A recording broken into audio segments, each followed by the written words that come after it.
Some folklorists believe that ghosts are a method for marginalized people to regain their power over society after death.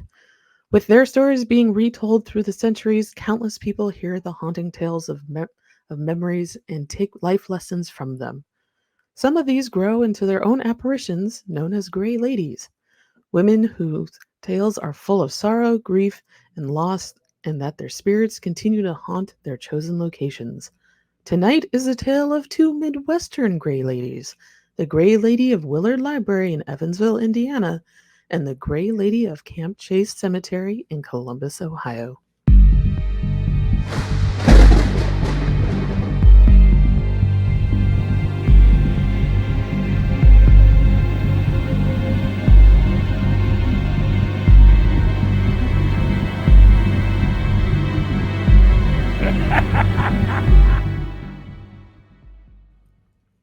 Hello, everyone, and welcome to the Hometown Haunts podcast. I'm your host, Cat Loco, and along with me on this exploration into the unknown are my friends Jen Kohler and Christina Wald. Stay up to date with our show by following us at Cincy Cabinet of Curiosities on Instagram and join our Facebook group, Hometown Haunts, please. And of course, we're dying to hear your personal encounters with the paranormal and fringe history from your neck of the woods. Send it to hometownhauntedmail@gmail.com or join and share it on our Facebook group, Hometown Haunts. And of course, you can find our podcasts on Apple Podcasts and Spotify and watch the show feed on YouTube. Hello. Just find us by searching Hometown Haunts on podcast on all these different platforms. And please take a moment to rate and review us on those platforms so other spooky lovers like yourself can find the show. Links are in the show notes. And let's see, we got some show announcements. My post-apocalyptic monster comic is still going strong. Yay. So that's Spiritus Maximus, and it's on Webtoon, online Webtoon. You can read it for free. It updates every Friday. And also, thank you everyone who came out to our Hometown Haunt Spectacular on last Saturday on October 28th at the Lane Library. That was a really fun event. How many people came? Because I only could see from my webcam, and I only basically saw the first 5 people in front. So Jen and Christina, how many people showed up? I think I heard the number 45, but I'm not sure if that's correct. She had capped the member. She had capped it at 50 people, and it sold out. There was they didn't have to pay to go though, but yeah. So 45 was probably about right. It was pretty cool. Wow! Yeah. Wow! Yay! Thank you everyone who came out and saw us. It was a nice evening of ghost stories. And it was. Some of them, a lot of them, it was interesting because only a few listened to the podcast, didn't they? Or at least raised their hands. Well, more than definitely more than the last event. Listen. Yeah, but I think they'll be listening now. Yes. Hopefully. Yeah. Hello, if you're new. Yes. Oh, yeah. Thanks for joining us. Thank you.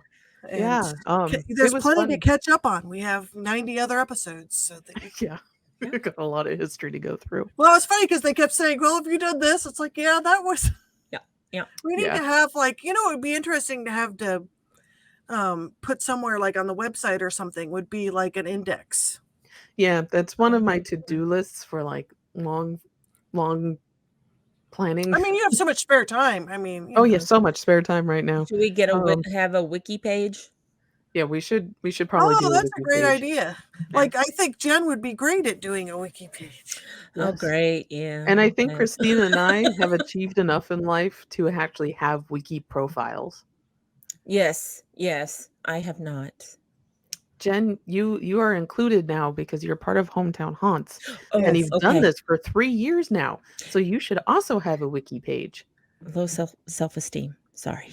You know, it's interesting. I've read some stuff about Wikipedia pages, and they said that very few women get them. Really?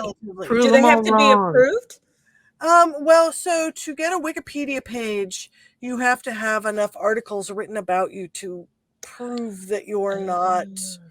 What's the word to prove that you deserve to have a page written about? Yeah, and they said that for some reason, like female scientists, female fill in the blank, do not get the pages approved. So what happens? They were never written about. Well, no, it's not even that. It's a self-editing system, and it's been very hard to get women approved for it. It's much more and it's just the typical story. There's a couple articles about it. Okay. But I think that if you have enough sources that you can be, and so what happens is, I guess you put a page up, and then the danger is they don't think the person's significant enough, and then they recommend to have it taken down. So you have to have, I think, several sources.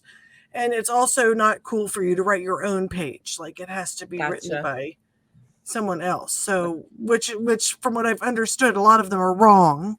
Right. Oh, yeah. And like, you can't even change really your much own information if it's wrong, like the birthday's wrong or something. You know, it's funny because I'm on a couple other Wikipedia pages for games I did artwork for.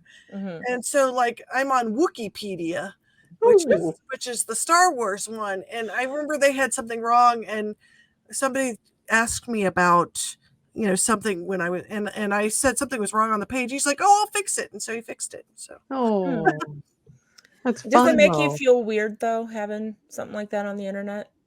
No. Okay.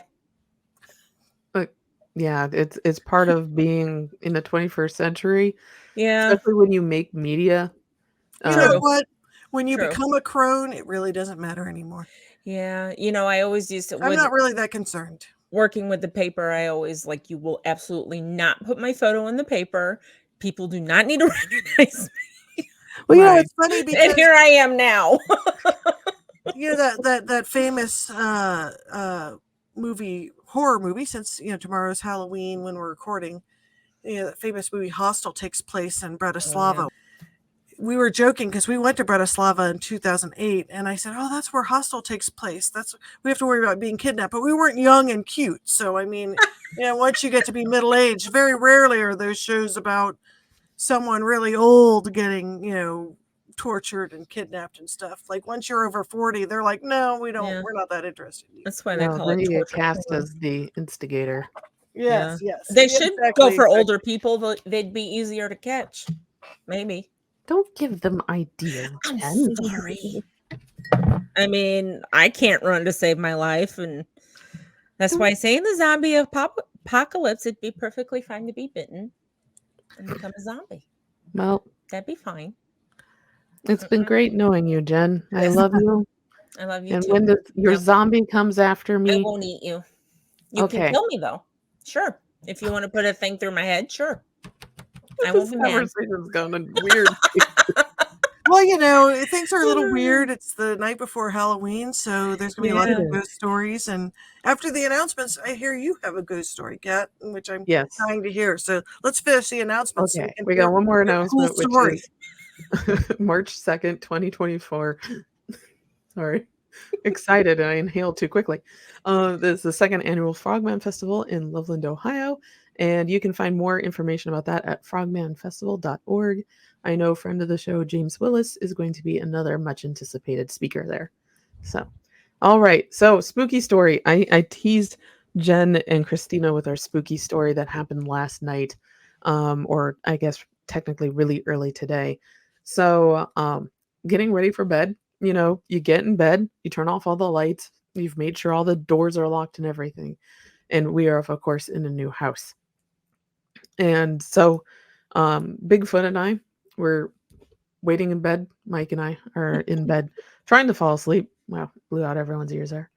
And suddenly we hear somebody running down the hallway towards the kitchen. Like the little feet going, like running down. Now we have a carpeted hallway, but it was just a very distinct, it was little dude who had gotten out of the room and run down the kitchen for whatever reason. Because sometimes he wakes up and does stuff like that. So Mike gets up and checks it out. Little dude's still asleep. No! So it was distinctly a small child, roughly his age, running down the hallway. And but it wasn't him. And it wasn't him. And so there's a few options that it could be. It could have been a child spirit or just like a residual haunting, like we talked about actually during the show on Saturday. But we've never encountered it before. And ironically, that day, So we may have been, I won't say I was primed to it, but Mike may have been slightly primed to it. The gentleman who fixed or installed our water heater joked about the house being haunted. And I was just like, that'd be great. And Mike was just like, no, I would not enjoy that. The fact that Mike experienced it at the exact same time I did, and the two of us looked at each other and went, what was that? Oh, Is God. quite significant because I love Mike. He's our cynic to the paranormal. He doesn't believe any of it. And for him to go, well, that was weird, is quite an achievement. So something we don't know what it was ran down our hallway last night. So do you think something was just waiting to make its presence known, or? I haven't picked up on anybody or anything, which is kind of amazing. I've never lived in such a quiet house. So You don't we're have an just, attic, do you? we do have an attic, but it's only about 6 inches. Okay, So so someone couldn't be climbing up in there and living in there without you knowing and no. coming out at night? Mm-mm. Okay, okay. Yeah, there's no place for them to go. And it wasn't the puppy dogs because they were It all was with you. all 3 of them were accounted for, and we tripped over them trying to figure out what it was. So, Did poor they hear Mickey. it? Wow. No, they were all Okay. sound asleep and did not move. So, I'll let you know if we hear any more phantom footsteps in the house. That has to be the scary. That would give me such goosebumps. No, mm-mm. Nope, the 2 of No. us just rolled over to one another and was like, "What was that?" My So sister-in-law has heard footsteps in our house before when she was feeding the cats, but we've Mhm. never heard them. Yeah. Wow. That's Can you interesting. go to that You've mentioned that website? before. I still find that really interesting. Go Sorry, to Jen, that what? website and look up to see if anyone died in your house. Because if there was a child death in your house when it was a no, I don't know. But, I will look it up. I don't need to do the website because okay. I'm a What? researcher. Well, that's true. But Sorry. it's alright. But, yeah, it's I don't know, it's somebody could have died outside the house and just Well, really that's loved true. being here, so it's Yeah. back. Yeah. I do know that we did buy it from an estate, so the previous owners both have passed away, but I haven't heard anything from them, so Hmm. it was interesting. They would not be shuffling. They would be shuffling down the hallway. They wouldn't be running. Well, that's true unless they wanted to manifest as a child, if they were living there and happiest there at that time in their life, right? No, they didn't live here at that time. Ah, But okay. it's an option. I know there were kids here at some point. Hmm. So, because this house is a few decades old, it's not a new house. So, I don't know how many owners had this house before we bought it though. I tried looking at the extensive property and the the county doesn't keep records digitally from that far back. Aw. So, yeah, that's one thing Hamilton County does have is that they have digitized all those property records. So you can see the handwritten little deed notices. Like when I was Yeah. looking up the Essex building in Oakley earlier this year, they looked like little library cards that they had just Yeah. taken a photograph and thrown into the system. Man, I would totally be down for a job like that because just to be able to have that information so readily available, it would also help people with like genealogy research and stuff like that. Mhm. Would make it Yeah, much easier. yeah. Well, go to the Hamilton County Auditor website to see Oh, if sure. there's Yeah. openings, because that's where that is at. So anyway, I'll let you know if there's any more um Phantom feet. Mm-mm. phantom footsteps. Mm-mm-mm. Yeah. So, okay. So, my part of tonight's show is the Gray Lady of Willard Library in Evansville, Indiana. And the sources for this portion of tonight's show is Weird Indiana, the Willard Library, who is very happy to talk about their ghost, Wish TV, Fox 59, and the Evansville Courier and Press newspaper. So, established in 1885 by philanthropist William Carpenter, or Willard Carpenter, the Willard Library has stood at the corner of Division and First Avenue for over 125 years. Endowed as a library by Carpenter for the use of the people of all classes and sexes free of charge forever, the Willard Library was designed by James Merritt and James and Merritt Reed in the Victorian Gothic style. It has remained not only the oldest public library building in the state of Indiana, but also the only privately owned library. But architecture is not the only thing that makes the Willard Library stand out. It is also home to a phantom librarian and the ghost cam set up to see her. This is the story, of course, of the Gray Lady of Willard Library. Her presence in the library was first felt in 1937, reportedly by the custodian of the building. At the time, the custodian worked late into the night, around 10 p.m., when he would take a break and return at 3 a.m. and fire up the basement furnace for the day. It was on one of these cold winter nights in 1937 when the custodian returned to his work at the library to start the furnace, when a shadowy figure in the furnace room greeted him. Bewildered and thinking the figure was a transient who had broken in to get warm, he shined the flashlight at the figure, who turned out to be an old woman wearing older gray clothes, was wrapped in a gray shawl, and as the custodian looked at her, he watched in terror as this old woman looked at him and melted into the inky darkness of the room.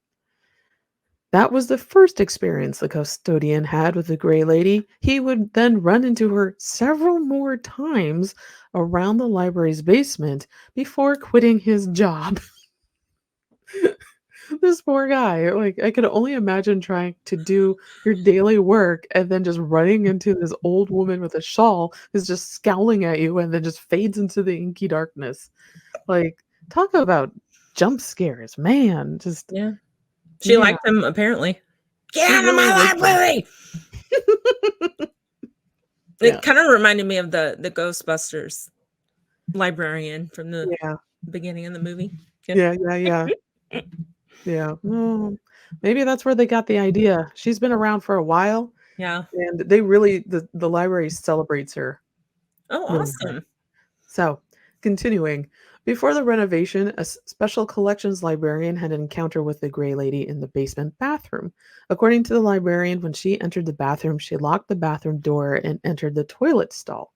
While in the stall, she heard both sink faucets turn on and the water running.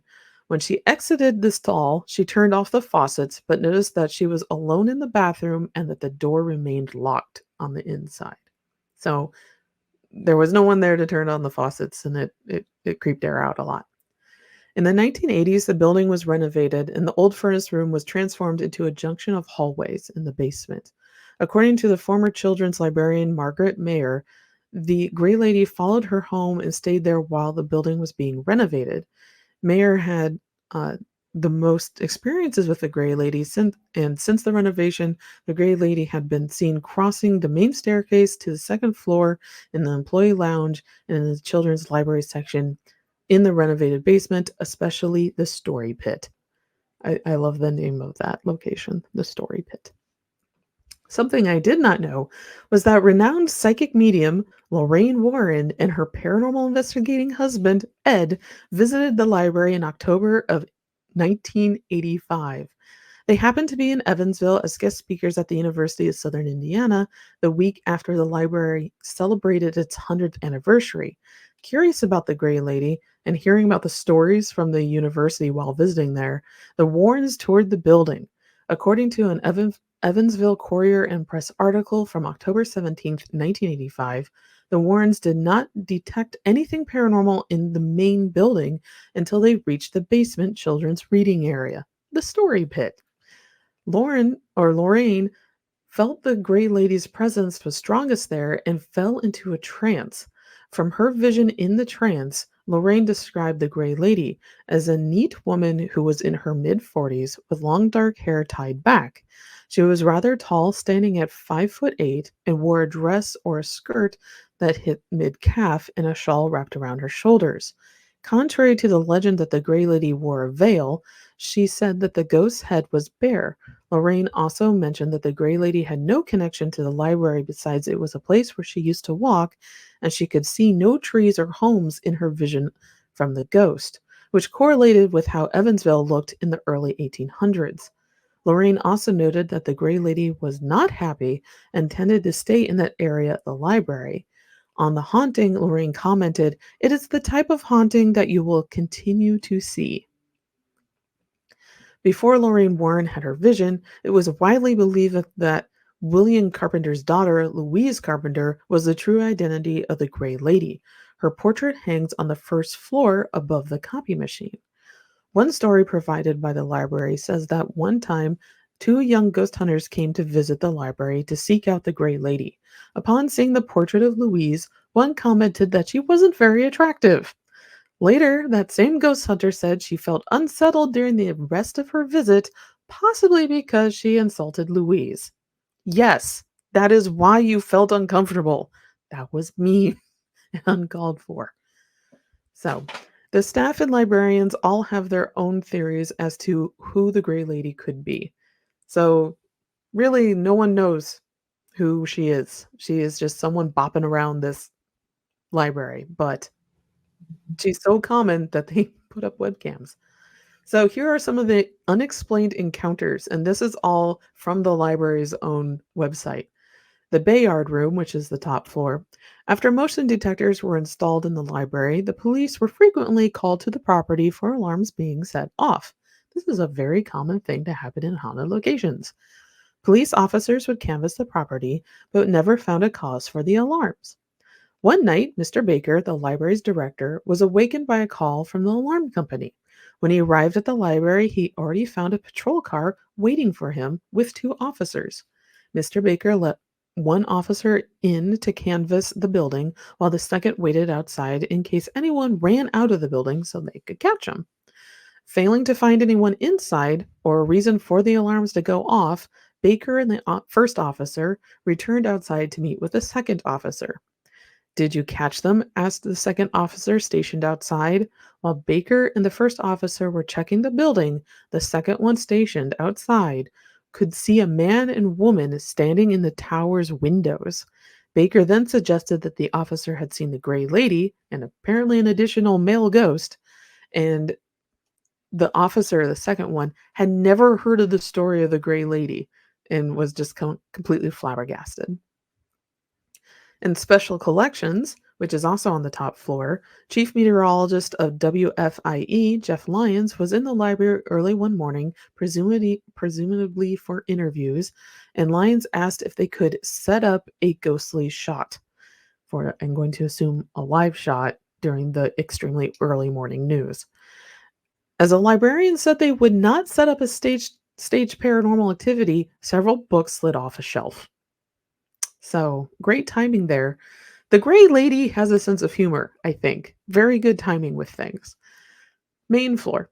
The Gray Lady has never been witnessed on this first floor, but there have been many unexplained phenomena accounted to her on there. Staff have noticed that there is a smell of perfume, usually lilac or lavender, that moves around the floor without a source. The sound of someone walking on wooden floorboards has also been reported when no one is there, and of course, books falling off of shelves and unexplained sounds. Librarians report that these occurrences have happened when no patrons were inside the building and the librarians were all accounted for. I think the Gray Lady doesn't like books sometimes. It's like a cat, she keeps pushing them off shelves. So the main floor elevator, however, has some interesting activity. Another former custodian got into the elevator and pushed the button to go down to the basement, but nothing happened. Again, he pushed the button, and again, nothing happened. Frustrated, he blurted out, "I want to go down," and then the door shut and he proceeded on his way. And then a different year, a newly hired library assistant introduced herself to the Gray Lady, but requested that the ghost not scare her and to find non-scary ways to make herself known. Shortly after, the elevator door opened, but no one exited it. Walking over to the elevator, thinking it was a patron that needed help, the library assistant noticed that the call light, that button, was pushed and lit, which only happens if somebody's actually standing there to push it. The library assistant took this as a sign from the Gray Lady that she was welcoming her to the staff. And of course, there's the basement. The basement houses the children's book collections, archives, reading room, and the Browning Gallery. Certainly, the lady with the best connection to the Gray Lady was former children's librarian Margaret Mayer. She worked at the library for over 50 years until her death in 1989. Mayer reported glimpsing the Gray Lady when she first started working at the library in the 1950s. Her description of the Gray Lady was that she was a woman dressed in a long skirt and blouse with a gray shawl wrapped around her shoulders. Mayer had seen the ghost standing among the bookshelves. Sometimes she would see the Gray Lady in the adjacent staff area, all in the basement. As soon as the Gray Lady would be seen by her, she would disappear. Mayer also heard disembodied footsteps and had objects disappear from her desk and reappear in random and strange areas around the collections. The Gray Lady has always been a gentle ghost who seems to love to call the library home. For years, the librarians have had no problem talking about their resident ghost to children who asked. However, that nearly ended after a kindergarten class visited and the story of the Gray Lady was told about 30 years ago. An irritated parent reported to the library the next day that their child had nightmares after that.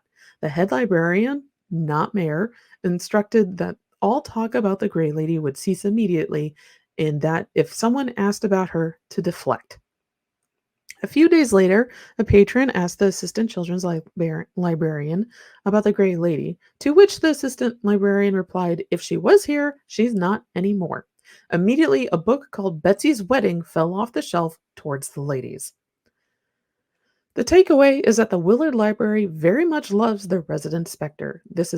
There are ghost tours, including this year, of the library, and tours are free, but the library does accept donations, which I say donate to all your local libraries as much as you can. Famously, there were 6 webcams, actually they're still there, installed in 1999 that show live feeds, which you can find and watch live at willardghost.com. They also have a TikTok feed, are on Facebook and Instagram, and also on YouTube, where they have good tours of the Willard Library. Link to all those will be in the show notes because they're rather long. So that is the beloved Willard Library and its resident Gray Lady ghost. I love her. Yes, I love her too. She sounds cool. Yes. She sounds feisty. Very. And sassy. Yeah. I like She's it. sassy. She's a sassy ghost. You will not tell me I'm not real. I am here. And Yes. I will let you know it. Yes. This is one of the first ghost stories from Indiana that I learned about. And I think it was, I forget who the author was. Chris Willard is the one that does Ohio, and Mark, and I can't remember his last name, is the prolific writer for Indiana. And they're both folklorists that have written quite a lot. A lot of their stories are gathered from the late 80s through the 90s. And it was one of those books, I think it was Haunted Indiana, where I learned about the Gray Lady in Willard Library.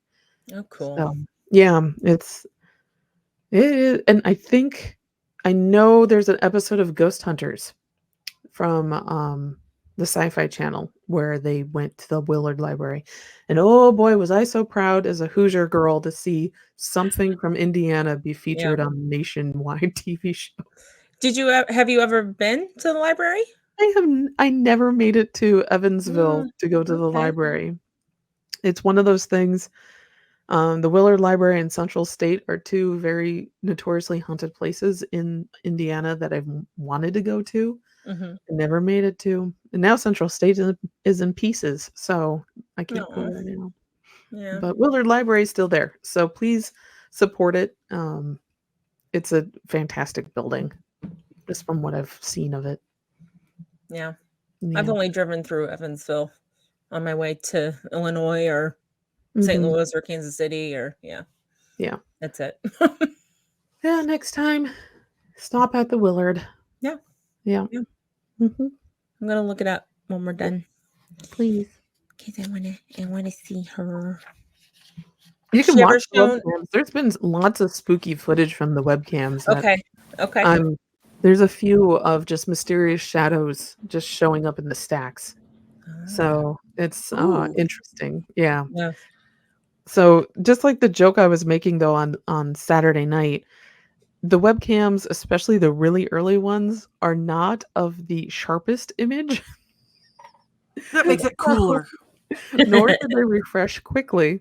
So the really early ones, especially as things have been compressed through time, it's kind of that laughably, of course, the film that you're watching is fuzzy and not in focus and a low bit rate. So I'm just like, oh, Willard Library. It was, I remember hearing about those webcams and going, wow, that's so like tech savvy of them. And then now you look through the footage and you're like, wow, we dealt with we used our imaginations when looking at video for a very long time to Oh, fill video in is all so those bad. Yeah, bits.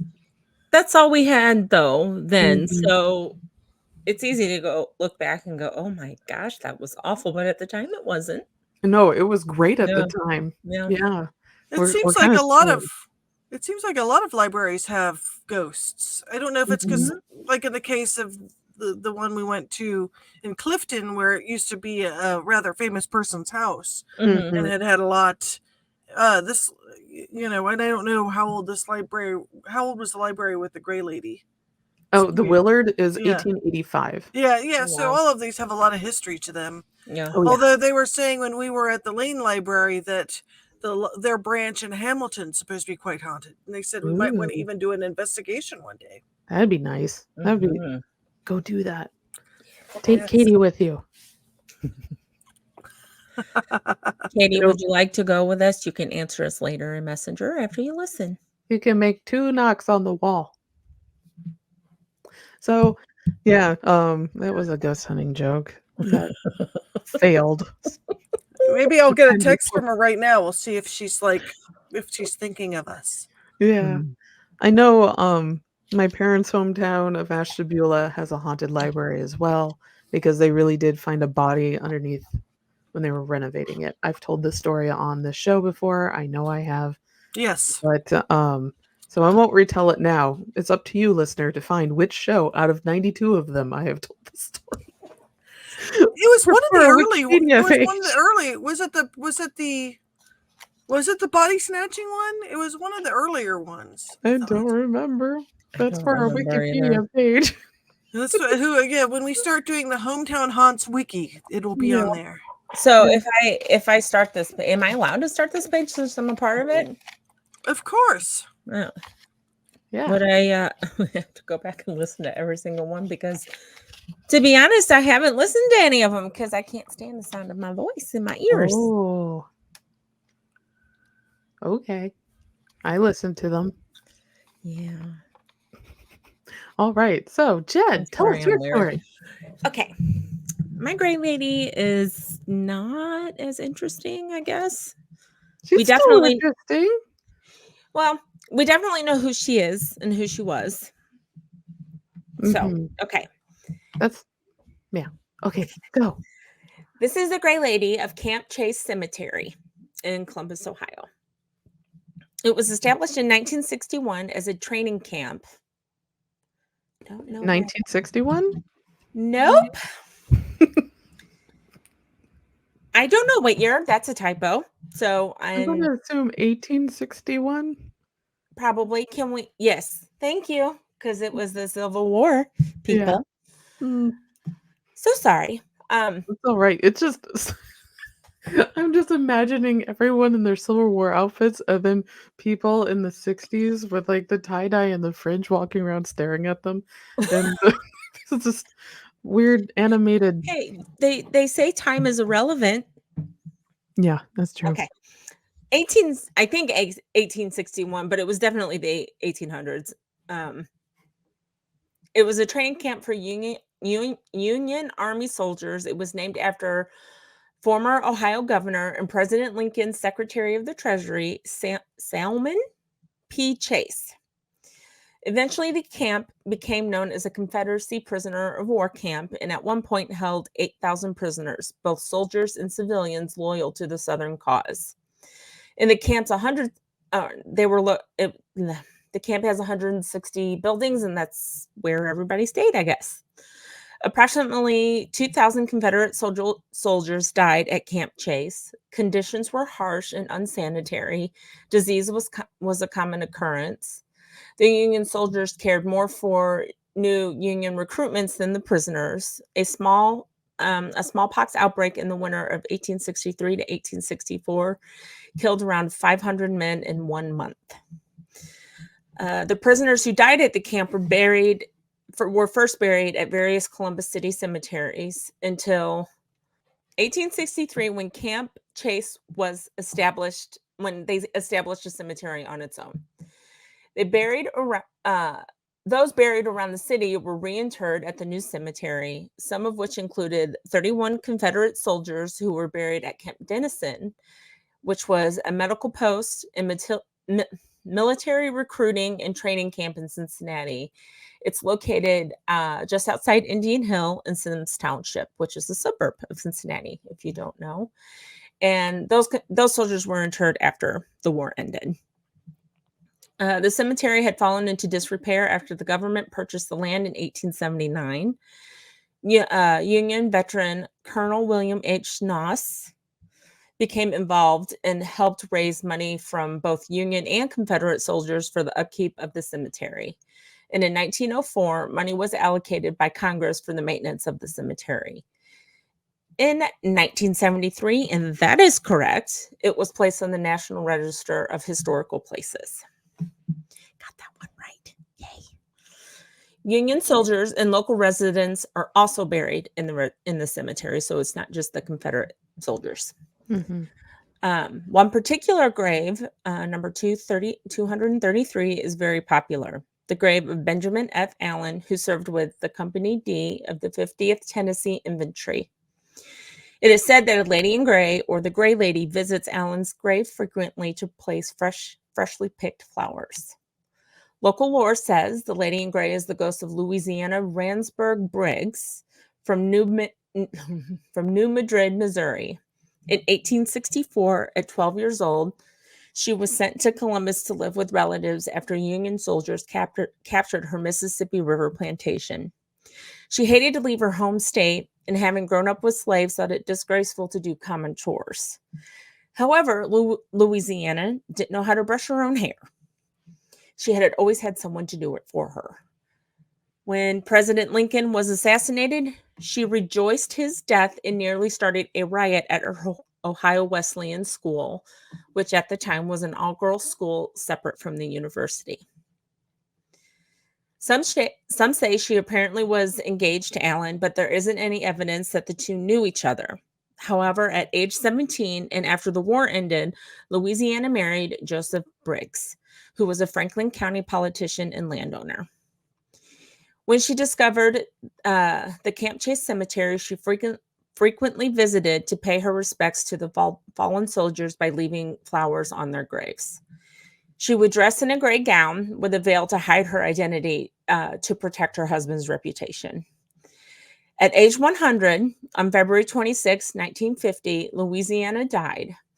She, quote, and this is from a Columbus Dispatch article from 2010, she persuaded a niece to smuggle some brandy into her room at Mount Carmel Hospital and choked on it.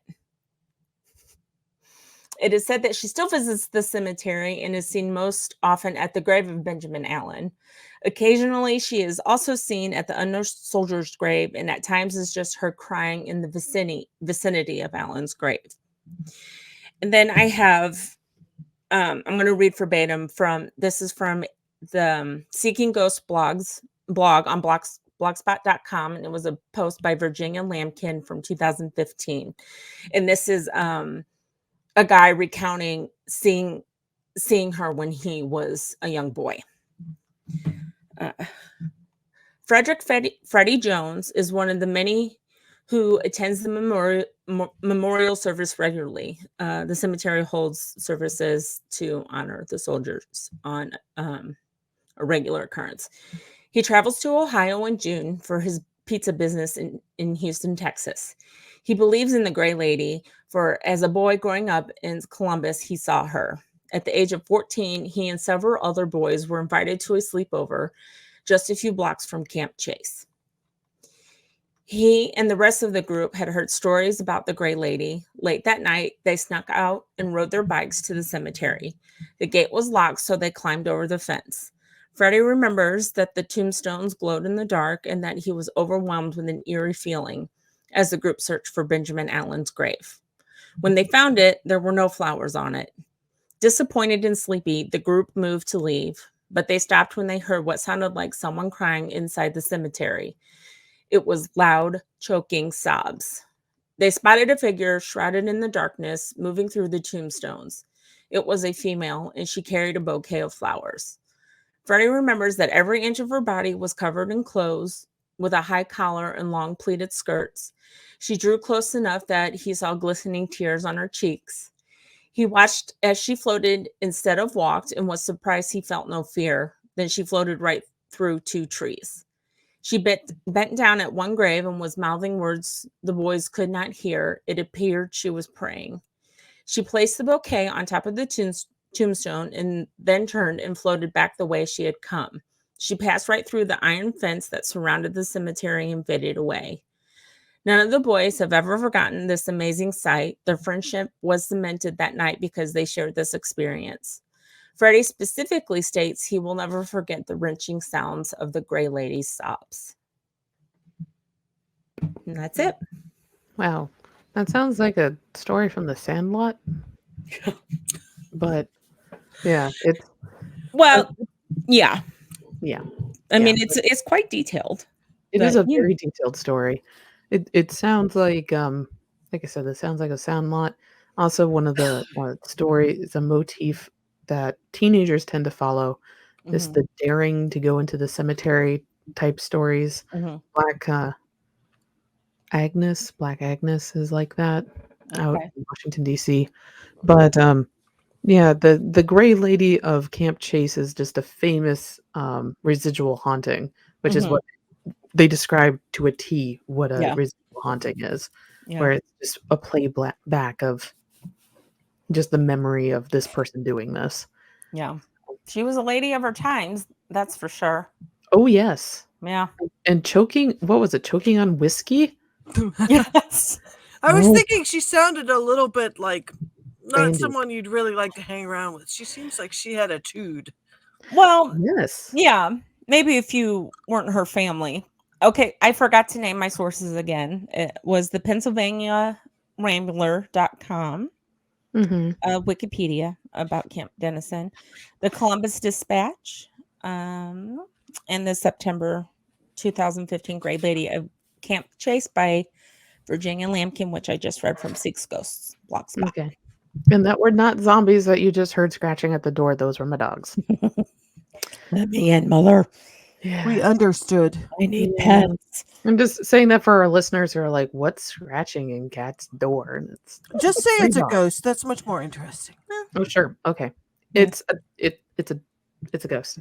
Yes. I mean, there's no other explanation, really. None whatsoever. The howling Don't that try you to hear, find a that's logical family explanation werewolf. for this one. Yeah.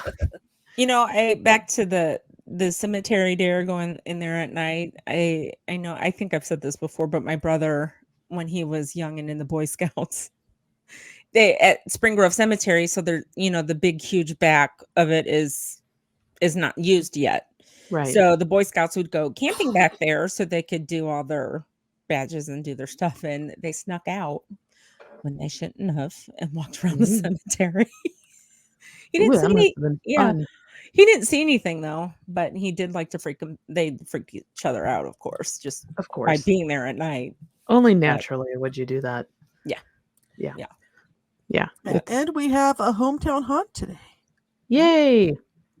And should I go ahead and start it? Yes, please do the Okay. honors of reading it. And this is kind of this is one of the earlier ones that we got that I found we hadn't used it yet. So, Oh, okay. and of course, we're always trying to fill our, what do you say, our backlog of haunts for shows. So if you have one, please send it to us. A lot of people in our 2 events on the 14th and the 28th told us so many interesting stories, and please send those in because we would love to share them with everyone. Yes. This one is from Diana. And she says, I was walking in a creek near our home with my daughter, as I had many times before. But this time, I had an overwhelming forced thought that Native Americans had lived here, and I wondered if I could see any sign of it. At that very moment, My daughter plunged her hand into 2 feet of water, having not been picking up anything before, and not knowing why, she came up with an arrowhead. Oh, wow. That's interesting. Yes. And I mean, the whole area of Ohio is former native lands. So Oh, yeah. There's a lot of relics all over. What is it that I know the two ladies from oh goodness. I know it's been said that there's no coincidences. So Yes. yes, that Yeah. this is definitely one of those moments where it's serendipitous or Mhm. kismet that you had that thought and then the daughter found an arrowhead, like a legit one, not one of those Mhm. ones from the souvenir shop. Yeah, I have one of those from the souvenir shop. It's a necklace I got on a train ride to Springfield, Missouri, which I think was Illinois. Illinois. It was Illinois because that's where Lincoln was from. It was the same route he took when he was on Oh. his funeral thing, Mhm. I think. This was in 6th grade, so it's been a minute. Oh. But it makes me wonder what that arrowhead was used for Yeah. and why she had such a strong I don't know. It's because she feeling said they to walked get there it. every day, and then suddenly she felt this overwhelming Mhm. feeling, and perhaps something awakened Mm-hmm. when they walked through there that day to say, "I'm Yep. here." Yeah, The and right vibrations at the right time. yeah. I do wonder what it's made out of. So Hmm. if Diana could write in and just say what it is, that'd be cool. Yeah. Because What I know does that mean? Like what it's made of? Like if there, does it matter what kind of ore it is? there's some theories that different types of materials can hold vibrations for different amounts of time. And I know limestone gets used a lot in buildings, and this is all just word of mouth. I've never known of any scientific studies to have actually noted this, but a lot of limestone and sandstone buildings tend to be haunted. Hmm. So there's also the thought that water, since they found it in water, that also seems to be kind of a barrier for some spirits in some different cultures. So Mhm. not a barrier, but like plate. Trying to figure out how to phrase this correctly. So, like, if there's like underground springs or something that are in under buildings, those buildings tend to also have a lot of activity. Bellbrook in Ohio is a good example of a mineral spring, and Bellbrook is an extremely haunted town. So, I don't know. There's a lot going on, but this is a great story. Thank you, Diana, for submitting Yeah, it thank today. you.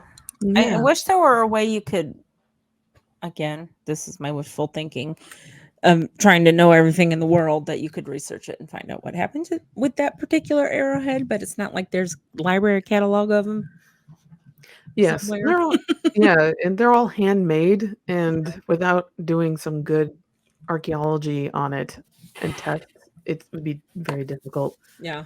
to see what this is starting to sound a little CSI, like being able to test for what kind of material is on it and what it's made out of, the stroke patterns of, how it was made and with what it was made with, a lot of that.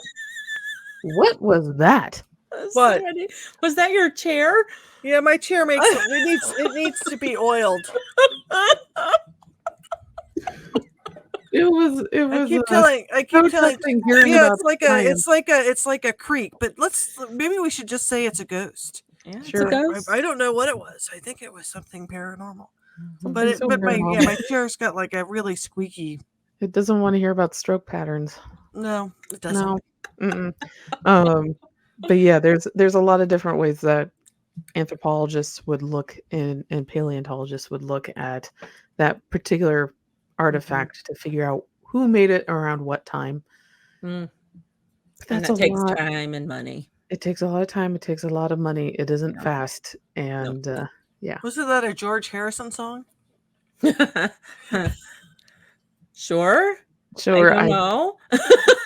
I heard the song recently. I have my mind set on you, and he says one of the lines is, "It's going to take a whole lot of Oh. money and time."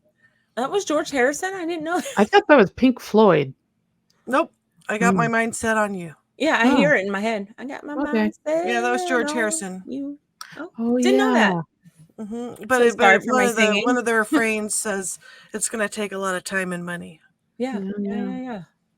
That came out in the 80s, didn't it? I believe it did. Yeah. 80s or early 90s, somewhere around then. Well, He was thank probably- you, he was Diana. We are probably now a song talking about about- George Harrison thanks to your arrowhead. Exactly. Well, it was probably in reference to handmade films because they were spending so much money on making movies at the time. So maybe. Yeah. Okay. Yeah. Well then. Yay, this was Tangent. another interesting episode full of gray ladies. Yes. Yes. Someday we all hope to become some. And Some of us are further along than others. that's true. I'm going to be a sassy one. friends. Hmm? I'll be a sassy one in the library or something. That sounds Yeah. that sounds very good. That sounds like you, Jen. Yeah. Yeah. Be a sassy gray lady. in the Knocking books off shelves. And, Yes. it sounds like the ghost's a cat. I mean, honestly, Mhm, I don't mhm. think it's a human ghost that would knock books off the shelves like that. It's like some sort of cat ghost. As a matter of fact, our cats knock everything off our desk. Mhm. Mm-hmm. I'd probably knock over an entire shelf. I think that would be funny. Yeah, a little bit. That was a little bit of an evil laugh right there. Anyway, On that note, on that note, thank you everyone for joining us for another wonderful episode of the Hometown Haunts podcast. You can follow us at Cincy Cabinet of Curiosities on Instagram, and also please send in your own ghost stories, paranormal stories, fringe history from your neck of the woods. That can be sent to hometownhauntedmail@gmail.com. For myself, Jen, and Christina, happy Halloween. Stay Happy safe. Halloween. Stay happy. Good night. Good night. Bye-bye.